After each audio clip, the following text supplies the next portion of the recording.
আরো জানা যাক বিশ্বজিৎ। দক্ষিণবঙ্গে যে গরম এবং অস্বস্তি রয়েছে, সকাল থেকেই আমরা দেখছি যে কলকাতা সহ দক্ষিণবঙ্গের বিভিন্ন জেলাতে গরম এবং অস্বস্তি রয়েছে। সূর্যের তেজ প্রচন্ড হবে এবং প্রখর এই সূর্যের তাপের সঙ্গে সঙ্গে গরম অস্বস্তি অর্থাৎ জলীয় বাষ্প বেশি থাকায় ঘাম প্যাচপ্যাচে একটা আবহাওয়া থাকবে।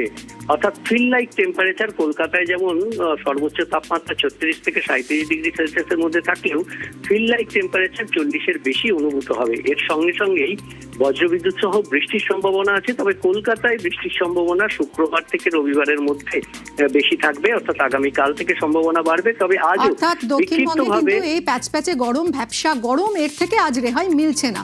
বিশ্বজিৎ ধন্যবাদ। উত্তরবঙ্গের দিকে যদি তাকাই, উত্তরবঙ্গে প্রাক বর্ষার বৃষ্টি শুরু, কি অবস্থা সেখানে? আবহাওয়া দফতর কি জানিয়েছে পূর্বাভাসে জানাবে পার্থ প্রতিম রয়েছে আমার সঙ্গে। পার্থ, দেখো সকাল থেকে কিন্তু গোটা উত্তরবঙ্গ যদি আকাশ পরিষ্কার হচ্ছে, হালকা মেঘলা রয়েছে পাহাড়ি এলাকায়, দার্জিলিং, কালিম্পং, কাটরা হালকা মেঘ, কোথাও বা কুয়াশা রয়েছে এবং প্রাক বর্ষার যে বৃষ্টি তা কিন্তু শুরু হয়ে যাবে এবং বিক্ষিপ্তভাবে বৃষ্টি পূর্বাভাস থাকছে আজও বেশ কয়েক জেলায় উত্তরে, বিশেষ করে পাহাড়ি এলাকায়। দার্জিলিং এবং কালিম্পংয়ের উৎপর্বত্য এলাকায় বিক্ষিপ্ত বৃষ্টি পূর্বাভাস থাকছে। সকাল থেকে আকাশ মেঘলা রয়েছে। সমতল জেলাগুলোর দিকে যদি থাকে তাহলে কিন্তু এখনো পর্যন্ত সকাল থেকে আকাশ পরিষ্কারই রয়েছে, তবে বিকেলের পর থেকে কিন্তু বিক্ষিপ্তভাবে বৃষ্টি পূর্বাভাস থাকছে দুই দিনাজপুরের পাশাপাশি আলিপুরদুয়ার, কোচবিহার এবং শিলিগুড়িতে। ধন্যবাদ পার্থ।